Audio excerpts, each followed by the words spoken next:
I'm sitting in one of the traditional houses here in Kashan. It's the place where used to the Iranian family lives and like the huge families.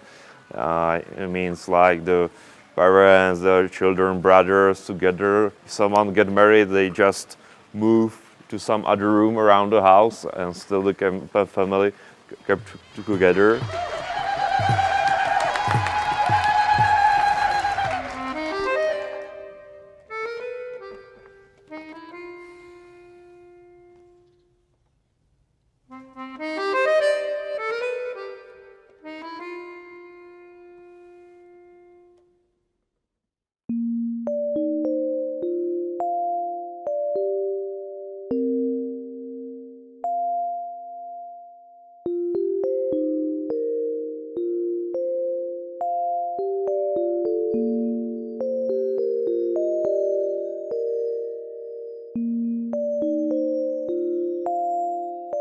So, how the life could be here 150 years ago, now that's a question.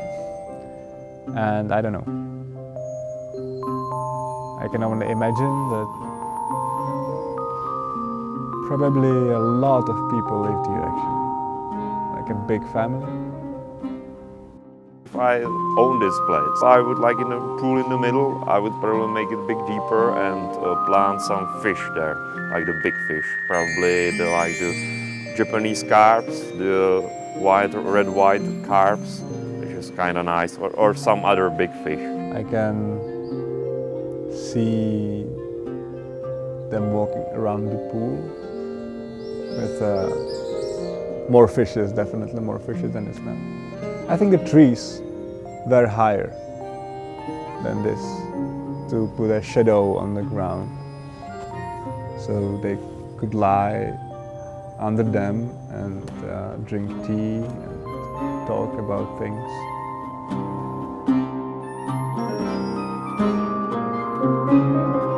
She says kind of quite opposite to Europe because back there we try to like move out as far as possible from the parents to start living independently. I can see children running around, playing games.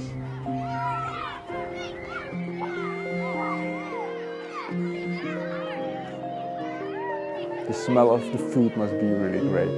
I mean, the fresh bread and other delicious meals that the Persians could make. Yeah, I don't think that this is a working place. I think it's really a place to live. Really nice place. I like the pool in the middle. I like the spirit of the place, especially at night. You know, there's like the garden in the yard. Yeah, it's really nice. Action. Yeah.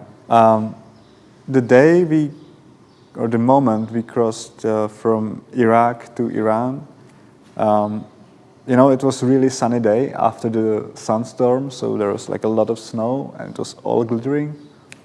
And we had absolutely no problems on Iraqi side, and the feeling for me, which fulfilled me at that time, at the moment when we finally were crossing the gate to Iran and we saw the pictures of the leaders, was just excitement. Excitement that we made it here to the land or to the country we really wanted to see and we really wanted to visit and explore.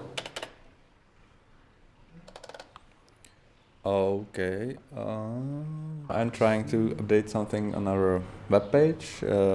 Right now we have about 110 followers, which is quite success for us. One good thing is that as we go through our journey, we meet people from different countries and they are also following us on there. So it's we get many friends from different countries. And these people, they look on the page and they like us, like the photos and discuss about them. So it's nice.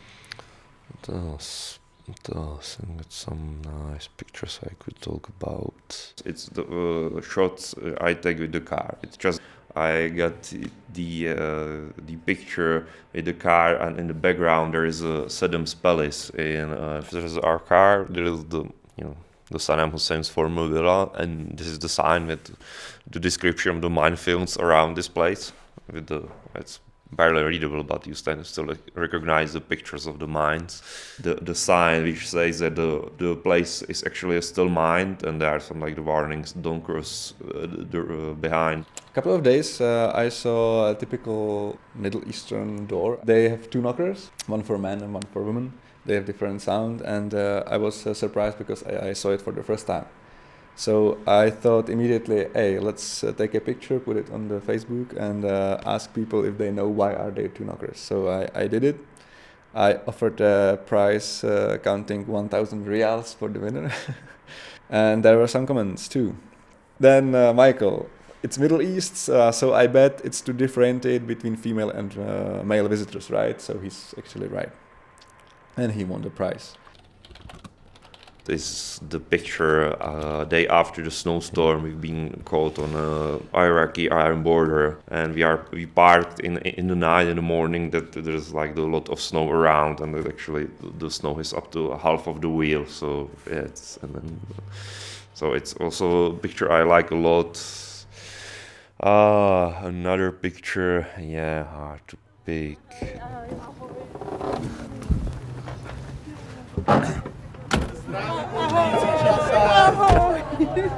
Ať je vaše mise. Incredible. So we just left the hotel, basically, which is over there. We wanted to go to the mosque, and suddenly we parked the car, and a group of people were approaching, and it turned out that it's a group of Czech tourists which are here for 17 days, just traveling around Iran, and it was kind of awesome. That you can meet Czech people everywhere, basically.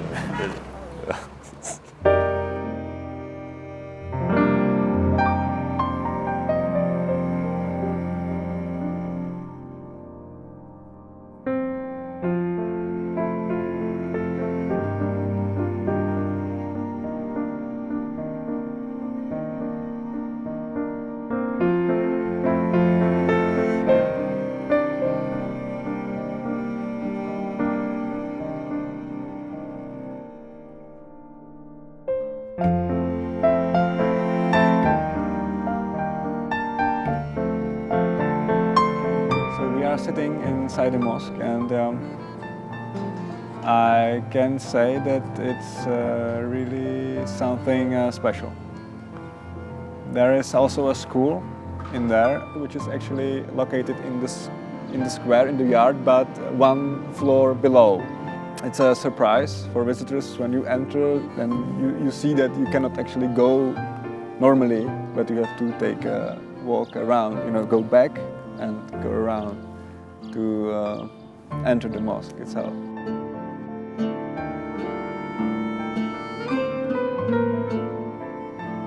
The visitors can see it, so you can see the everyday life of people who are working there or praying there or studying there. And normally you have 4 minarets. Here you have 2 wind catchers and 2 minarets. Minarets are typical for all Islamic architecture, but the wind keepers are kind of Iranian stuff or style, so it's a mixed together, and it's nice.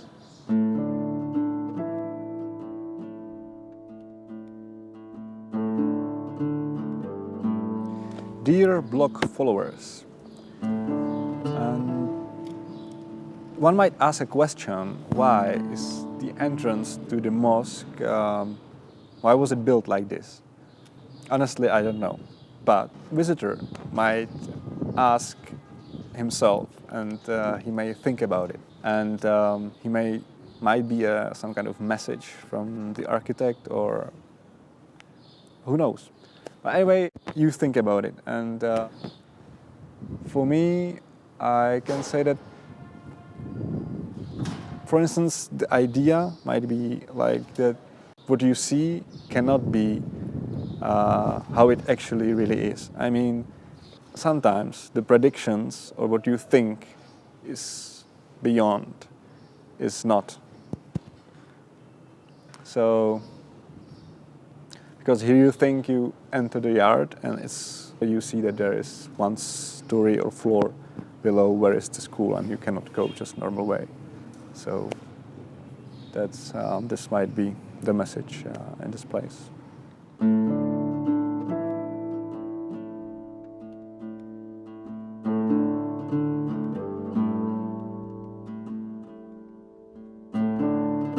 How I feel about this place right now. I have to say, because it's virtually nobody here and you can just sit here completely alone, almost.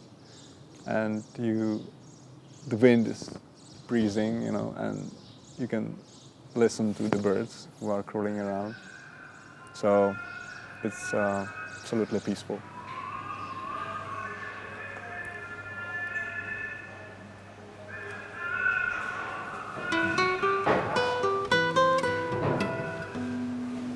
Hello.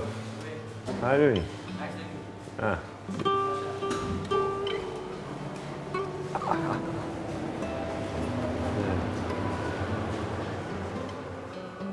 این حمام تاریخی خانه کاشان در زمان زندیه با سرمایه‌گذاری عبدالرزاق خان که خان وقت اون زمان بوده، یکی از خوانین کریم خان زند بوده و در کاشو خان بوده، تأسیس شده. حاج غیاث‌الدین پسر عموی عبدالرزاق خان هم معمار این بنا بوده. این حمام تا 11 سال پیش به عنوان حمام مردونه استفاده می شده و چند تا خصوصیت داره که بقیه حمام‌های خانه ایران نداره. یکی که شخصی مونده، اینجور نسل به نسل، حالا پدر بزرگ. یکی که ضد زلزله هستش. زلزله 1392 کامل این بنا سالم مونده و امتحان پس داده بدون که سقفش ترک برداره. تنها حمامی که خزینه‌اش ایوون داشته که همین سونای فعلیه. دو تا ایوونای داخل خزینه از زیر حرارت می‌خورده، از رو هم بخار آب داخل خزینه استفاده می‌شده و تا حدود 40 و چند سال پیش از خزینه استفاده می‌شده، بعداً دوش ساختن. May I ask who's on that picture? This picture and that picture, no photo, painting. Okay. My grandfather. And this place made in 300 years ago. This place very strong and is anti-earthquake. And only one bus house is sauna. After looking this place, you can look in that place. Two place in the خزینه. تنها حمامی هم ازش خزینهش ایوون داره همین سونای فعلی. زیر دو تا ایوونای داخل خزینه کانالی هستش که همون آتشی که ایجاد میکردن با فضولات حیوونا آب خزینه رو گرم بکنن، همون آتش از زیر کانالای ایوونای داخل خزینه عبور میکرده و دو تا ایوونه داخل خزینه رو همون محل سوناش رو گرم میکرده. باز یکی از خصوصیاتاش اینه که سر حمام ما اینجا 4 تا صفه داریم با 4 تا پاشور، مخصوص اقشار مختلف که میخواستن اینجا حمام بکنن، حوض پاشور صفه خودشون رو میتونستن استفاده بکنن.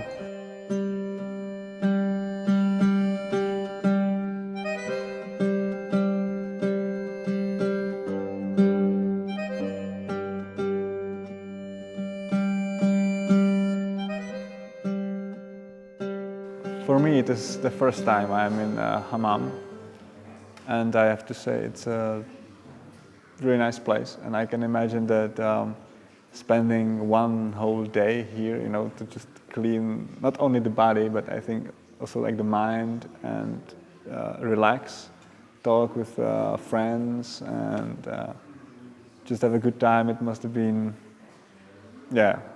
just great. And I think the place was made for it. And if I imagine that the people who did it, I mean, this is all 300 years old, right? So it's, it's nice.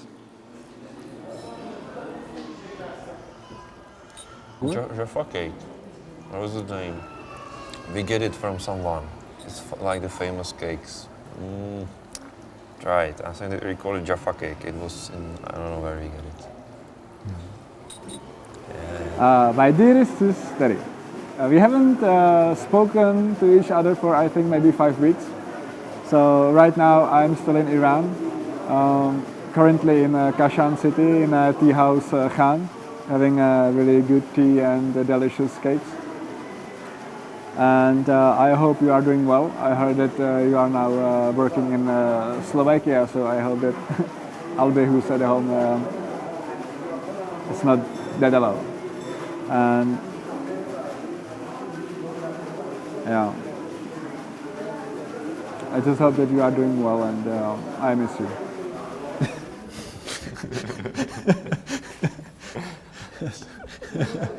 This is one of the most difficult parts on our journey so far, and that's updating and uploading pictures and text and information on our weblog, which we are trying to somehow keep. And should I say the name? Yes. Should I? No, it's secret, dude. It's secret. Okay. The address is www.littlebigadventure.cz. It's a Czech website. There is a link to our Facebook page and to our photo gallery, and hopefully in the future maybe some movie gallery too. And it's difficult because we don't have time for it usually. You know, the selection of pictures, tuning, and stuff like that, processing, and it takes time. And then of course trying to summary the events we experienced is. And it's also difficult because many of the experience we got is just really hard to describe. You know, I would just say to the people, hey, come to Iran and just live it by yourself. It's still going on. Oh, okay. So, what reach we have right now? 1,700 people. 1,700 people in one moment. Wow. Yeah. Awesome. Yeah, okay. Today was the second shooting day of the documentary we are making with the guys here in Kashan. And it was kind of a long day again. In the morning we went to the mosque and we shot some pictures, scenes there, which was actually quite okay. Yeah, we had to make a break, and in the afternoon we were kind of free.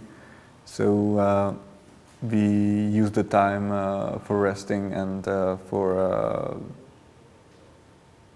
how to say, they're kind of repairing our hard drive which collapsed a few days ago. But there are two events happened today. First of all, when we were heading for a mosque, then when we arrived and parked the car, then suddenly we met like the huge group of Czech tourists, whole bus of the tourists. It was a really unexpected and really pleasant encounter, I have to say, because it was really something I didn't expect.